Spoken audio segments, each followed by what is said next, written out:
ఘటనలపై అధికారులు చర్యలు తీసుకున్నారు. కమిటీ సమర్పించిన నివేదిక ఆధారంగా 6 సీనియర్ విద్యార్థులపై సస్పెన్షన్ వేటు వేశారు. గత నెల ల్యాప్టాప్ చోరీ కావడంతోనే శ్రీవిద్యను రూమ్మేట్స్ వేధించినట్లుగా తెలుస్తోంది. దీంతో తీవ్రమైన మనస్తాపానికి గురైన శ్రీవిద్య ఆత్మహత్య చేసుకుంది.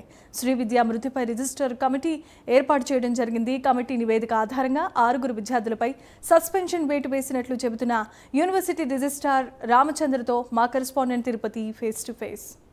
విద్యార్థి శ్రీవిద్య ఆత్మహత్య ఘటనపై అధికారులు చర్యలు తీసుకున్నారు. విచారణ కమిటీ నివేదిక ఆధారంగా 6 విద్యార్థులను సస్పెన్షన్ వేటు వేసినటువంటి పరిస్థితి నడుపుతుంది. నాకు అందుబాటులో Kakatiya university registrar Ramachandram sir ఉన్నారు. సార్తో ఒకసారి మాట్లాడారు. అసలు ఘటన ఏం జరిగింది, ఎటువంటి చర్యలు తీసుకున్నారు, ఏం చెప్తారు సార్? ఆ ఘటన ఎప్పుడు జరిగింది, అసలు ఏం జరిగింది, ఎటువంటి చర్యలు తీసుకున్నారంటే ఏం చెప్తారు? ఈ ఘటన మనకు 2 ఏప్రిల్ రోజు జరిగిందండి. 2 ఏప్రిల్ రోజు హాస్టల్ ఏదో కొంత దొంగతనం జరిగింది అని చెప్పి పిల్లల వాళ్ళు చెప్పేది, దాన్ని బేస్ చేసుకొని వాళ్ళు పోలీస్ స్టేషన్కి వెళ్ళారు అని చెప్పి చెప్తా ఉన్నారు. ఆ విషయం మాకు తెలియదు. తర్వాత 4th రోజు కాంప్రమైజ్ అయ్యారు. వాళ్ళకి ఏదైతే ల్యాప్టాప్ ఉందో అది దొరికింది అని చెప్పి 5th రోజు ఆ అమ్మాయి ఇంటికి వెళ్ళిపోవడం జరిగింది. ఈ బాధాకరం ఏంటంటే ఆ అమ్మాయి 16th రోజు అనుకుంటా మరణించడం అనేటువంటి జరిగింది. దీని తర్వాత ఏంటంటే మేము ఇమ్మీడియట్గా మాకు తెలియగానే నేను ఒక హాస్టల్ ప్రిన్సిపల్ గారి అధ్యక్షతన ఒక కమిటీని వేయడం జరిగింది.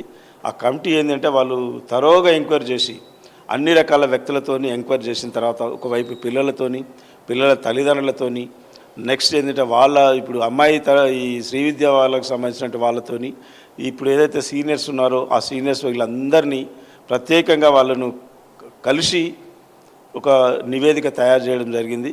కొంత నివేదికలో పిల్లలు కూడా కొంత ఇబ్బందికరంగా పెట్టారు అనేటువంటి మాకు తెలిసింది. దాంతో ఏంటంటే నిన్న ఇమీడియట్గా వీసీ గారి అనుమతి మేరకు ఈ పిల్లలను 6 ఒక సెమిస్టరు సస్పెండ్ చేయడం జరిగింది. అదే రకంగా హాస్టల్ అడ్మిషన్ కూడా సస్పెండ్ చేయడం జరిగింది.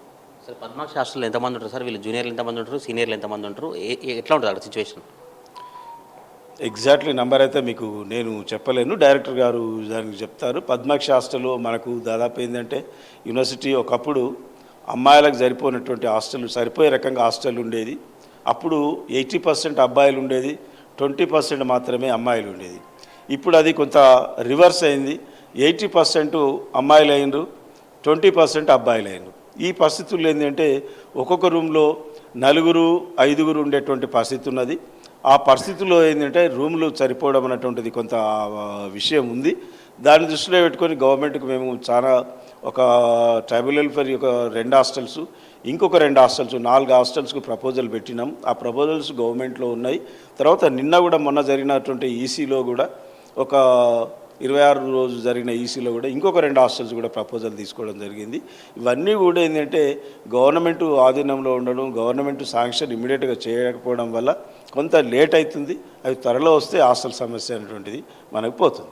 ప్రధానంగా శ్రీవిద్య ఆత్మహత్యకు సంబంధించిన ఘటన మీ దృష్టికి ఎప్పుడు వచ్చింది? పోలీస్ స్టేషన్ వెళ్ళినాక వచ్చిందా? పేరెంట్స్ మీరు పిలిపించారా? అసలు ఆ ఘటనకు సంబంధించి సీనియర్లు వేధించడం కావచ్చు, కొట్టడం, ల్యాప్టాప్, మొబైల్స్ పెట్టిన ఘటనకు సంబంధించి పోలీస్ స్టేషన్ వెళ్ళిన తర్వాత మీ దృష్టికి వచ్చిందా, ముందు వచ్చిందా? మాకైతే పోలీసులకు తీసుకెళ్లే కంటే ముందు నాకు ఇన్ఫర్మేషన్ లేదండి. ఇన్సిడెంట్ జరిగిన తర్వాతనే మాకు విషయం తెలిసింది. అంతకుముందు ఏ రకమైనటువంటి విషయం మాకు తెలియదు. కేసుకు సంబంధించిన అధికారుల నిర్లక్ష్యం కావచ్చు, పట్టించుకోవడం కారణంగానే ఆత్మహత్య చేసుకున్న విద్యార్థి సంఘాలు ఆందోళన చేశారు. పేరెంట్స్ కూడా అట్లనే ఆరోపిస్తారు. ఏం చెప్తారు?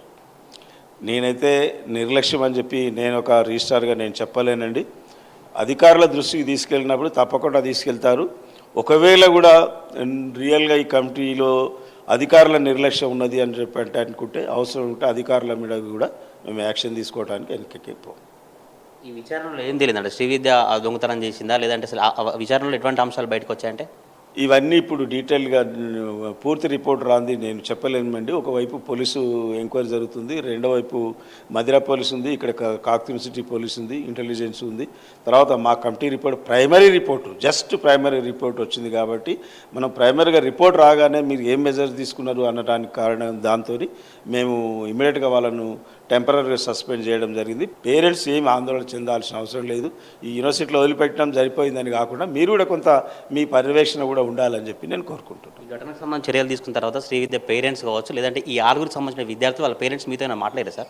అమ్మాయి వాళ్ళ మదర్ నాతో మాట్లాడి అమ్మాయి అదే రోజు అమ్మాయి చనిపోయిన రోజే నాతో అమ్మాయి మాట్లాడితే తప్పకుండా మీ అమ్మాయికి జరిగిన అన్యాయం ఏదైనా ఉంటే దాని మీద చర్యలు తీసుకుంటానని చెప్పి నేను సేమ్ డే అదే రోజు నేను చెప్పడం జరిగింది. సంబంధించిన రిజిస్టార్ రామచంద్ర సార్ అభిప్రాయం అయితే కాకతీయ యూనివర్సిటీలో కొంత హాస్టల్ సమస్య ఉన్నప్పటికీ కూడా నేరుగా ఒక రిజిస్టార్గా నేను విద్యార్థులకు పిల్లలకు అందుబాటులో ఉంటే సమస్య ఉంటే అధికారుల దృష్టితో పాటు నా దృష్టికి తీసుకొస్తే తప్పకుండా సమస్యకు పరిష్కారం చూపిస్తామంటూ కూడా కాకతీయ యూనివర్సిటీ రిజిస్టార్ రామచంద్ర చెప్పినటువంటి సిచ్యువేషన్ అయితే కనిపిస్తూ ఉంది. కెమెరా పర్సన్ పవన్తో Tirupati prime news Kakatiya university నుంచి.